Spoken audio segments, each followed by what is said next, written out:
السلام عليكم ورحمة الله تعالى وبركاته. مرحبا بكم في قناتي وقناتكم مطبخ روعة مع وصفة جديدة وفيديو جديد. اليوم ان شاء الله غادي نقدم لكم لي طاقطوليط بالفواكه والكريم باتيسير، تيجيو راقيين ولذاذ بزاف بزاف وتيذوبوا في الفم. غادي نحضرهم معكم بطريقة سهلة وبسيطة، واهم حاجة تيجيو ناجحين 100%. فمن اليوم ما غاديش تعاودوا تشريوهم نهائيا لا من المخابز ولا من المحلات التجارية الكبرى. فاذا خليكم معايا حتى لنهايه الفيديو باش نعرفوا المقادير وطريقه التحضير وايضا اسرار النجاح ديالهم. وما تنساوش تخليو لي لايك واشتراك الا كنتوا اول مره تزوروا القناه ديالي باش توصلوا بكل جديد. في المكونات غادي نحتاجو 200 غرام من الزبده نباتيه مع كاس من السكر كلاصي او السكر الناعم، 2 معالق كبار من الزيت نباتيه، بيضه، 4 كيس من خميره الحلويات، كيس من الفاني، عندي هنايا 250 غرام من الدقيق الخاص بالحلويات والقليل من الملحه. فعلى بركه الله في واحد الاناء غادي نوضع 200 غرام من الزبده، ومن الافضل في هذه الوصفه نستعملوا زبده تكون نباتيه وتكون بحراره المطبخ. انا هنا استعملت هذا النوع هذا، وانتم استعملوا النوع اللي تتفضلوا او اللي متوفر عندكم في المنزل. ثم غادي نضيف لها كيس من الفاني،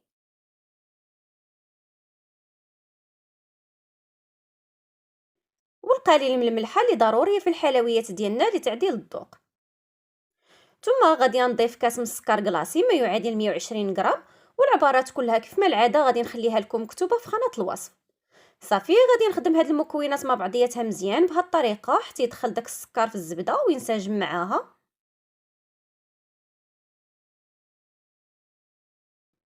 من بعد غادي نضيف لهم 2 معالق كبار من زيت نباتيه واللي الدور ديالها تعطينا هشاشه اكثر للعجين ديالنا وما تتخليش الزبده تهبط لينا. وغادي نزيد نخدمهم مزيان حتى ينسجموا ليا مع بعضياتهم ويوليو على شكل بوماد.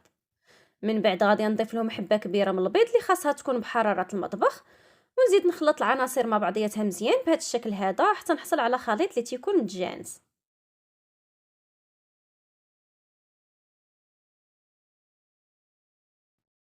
وفي الاخير غادي نبدا تنضيف الدقيق تدريجيا اللي سبق لي وغربلته من قبل، مع 4 كيس من خميره الحلويات.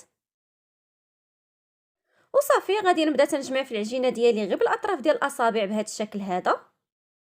فكيف ما تنقول لكم دائما العجينه ديال الصابلي ما خصهاش نهائيا لا تدلك ولا تعجن.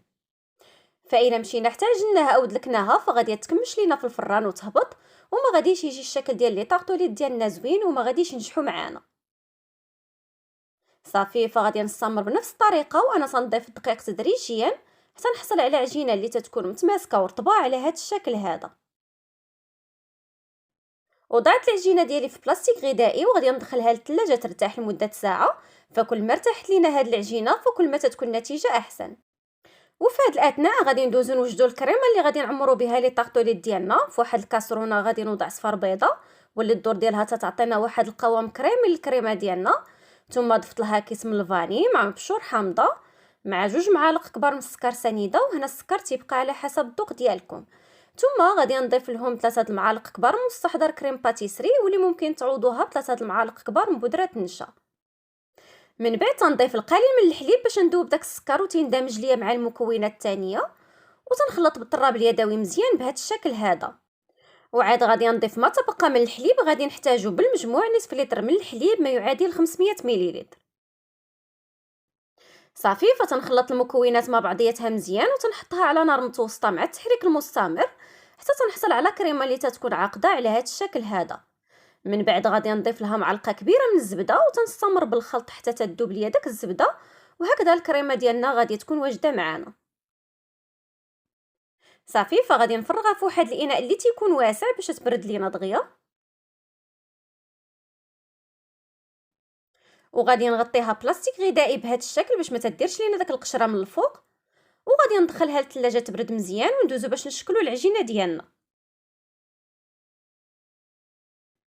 فمن بعد ما ارتاحت ليا العجينه خديت جزء منها وغادي نبدا تنسرح فيها بالمدلك ما بين جوج ديال البلاستيكات. فالبلاستيك دائما تيساعدنا في الخدمه ديال العجينه. وغادي نحاول نرققها غير واحد شويه ماشي بزاف حيت عندي فيها كميه من الخميره الكيماويه، فمازال غادي يزيد يضاعف الحجم ديالها. صافي ترش العجينه ديالي بالقليل من الدقيق وغادي نبدا تنقطع فيها بواحد الطابع دائري بهذا الشكل هذا اللي خاصو يكون قد القوالب ديال لي طاغط اللي غادي نستعملو او اكثر منهم بشي شويه. وصافي غادي نبدا تنوضع الدوائر ديال العجين ديالي في القوالب ديال لي طارط بهذا الشكل هذا وتنحاول ندخل العجين ديالي لداخل وانا تنثبت الجنيبات بهذه الطريقه باش تاخذ لي الشكل ديال القالب وما يجيوش داك الفراغات في الوسط ويجي الشكل ديالهم قاد وزوين. فتنقادها مزيان بهذه الطريقه وتنحاول نفينيها ونزول داك الزوائد ديال العجينه اللي عندي مع الجناب وصافي تنحطها على جنب. فهاد العجينه تتجي ناجحه 100% وحتى طريقه التحضير ديالها سهله وسريعه كيف ما لاحظتوا معايا. فمن اليوم غادي توليو توجدوهم في الدار وما غاديش تبقاو تشريوهم نهائيا لا من المخابز ولا من المحلات التجاريه الكبرى. صافي فغادي نستمر بنفس الطريقه حتى نشكل العجينه كلها اللي عندي. وبالنسبه للعجينه اللي تتشد لينا مع الجناب ما تنعجنوهاش فتنوضعوا قطعه فوق قطعه وتنرجعوا نطلقوها مره ثانيه حتى شي حاجه ما تضيع لينا.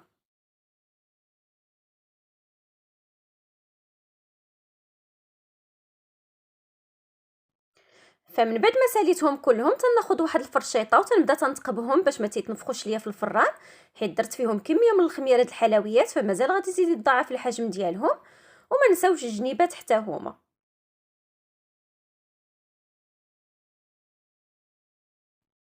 صافي فغادي نتقلهم بالفول يابس او الحمص او اللوبيا على حسب المتوفر عندكم بهذه الطريقه. وغادي ندخلهم للثلاجه يرتاحوا تقريبا 15 دقيقه عاد غادي ندوز باش نطيبهم.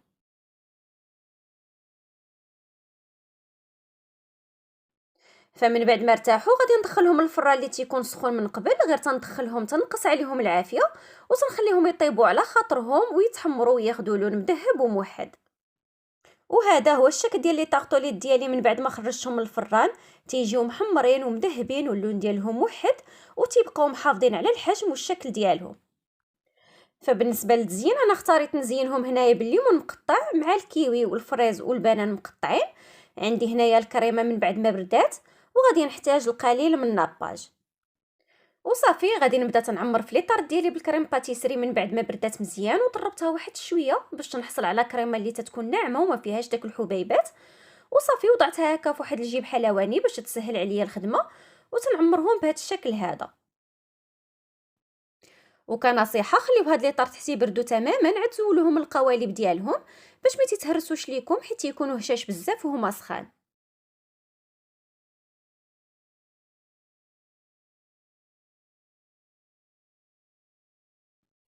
وصافي من بعد تناخذ الفواكه اللي متوفرين عندي. انا غادي نستعمل الفريز والكيوي والليمون والبنان هكا مقطعين شرائح، وانتم استعملوا الفواكه اللي تتفضلوا واللي متوفره عندكم في المنزل. فشحال ما كان عندنا د الفواكه متنوعه فكل ما تيجي المنظر وحتى المذاق ديالهم زوين. فهاد لي طارطوليت تيجيو رائعين وتينفعونا بزاف في المناسبات او الحفلات او الا جاونا الضياف على غفله. فممكن تحضروها غير القوالب بوحديتهم وتحتفظوا بهم في المجمد وقتاش ما بغيتوهم تجبدوهم وتتعمروهم.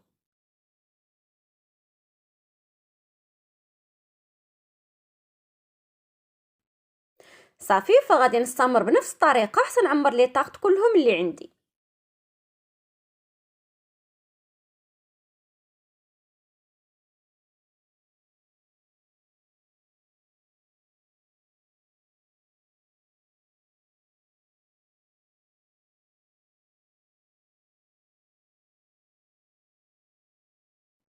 وفي الاخير غادي ندهنهم بالقليل من الناباج اللي سخنته مع القليل من الماء فوق النار وتندهن بهم هكذا الفواكه ديالي باش نحصل على واحد اللمعه فيهم. وفي نفس الوقت ما تيخليش الفواكه تاكسد وتبدل اللون ديالها. فغادي نستمر بنفس الطريقه حتى ندهنهم كاملين ونرجعوا باش نشوفوهم في طبق التقديم.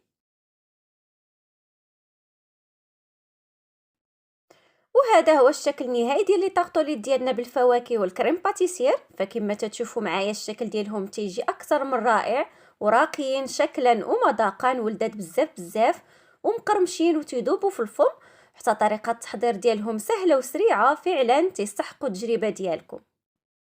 فبالنسبه لطريقه الاحتفاظ بهم تنوضع القوالب ديال لي طارط فواحد العلبه وتنحتفظ بهم في المجمد وقتاش ما بغيتهم تنجبدهم وتنعمرهم بالكريمه او الكاناش وتنقدمهم بالصحه والراحه.